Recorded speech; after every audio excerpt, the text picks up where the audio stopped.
তই লৈছ ন মই এতিয়া একেই কিন্তু ডাঙৰ জাতটো ক'ত পাইছে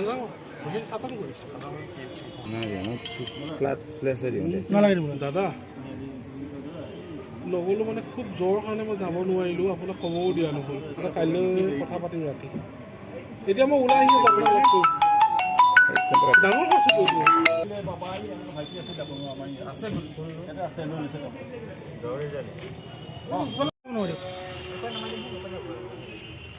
পুহি পুহি কষ্ট হ'ব কষ্ট হ'ব।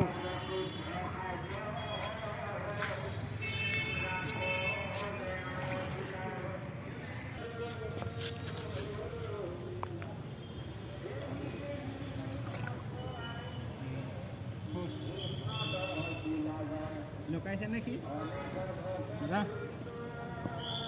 একটা মামা এই শ'ল মাছ আছে লগত পিছত শ'ল মাছ আছে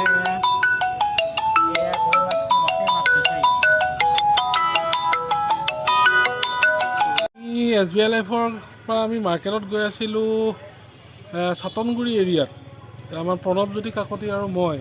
তেনেতে আমি উভতি অহাৰ সময়ত এজন মানুহৰ পৰা বিলুপ্তপ্ৰাপ্ত কাছ এটা পাওঁ। কাছটো মানে আনি পেলাই পদুম পুখুৰীতে আমাৰ ৰেস্কিউ কৰি পেলাই আনি পেলাই ইয়াতে এৰি দিয়া হ'ল। তাতে আপোনাৰ গেডাৰিং 30 মান মানুহৰ গেডাৰিং হৈছিল হেৰিত কি কয়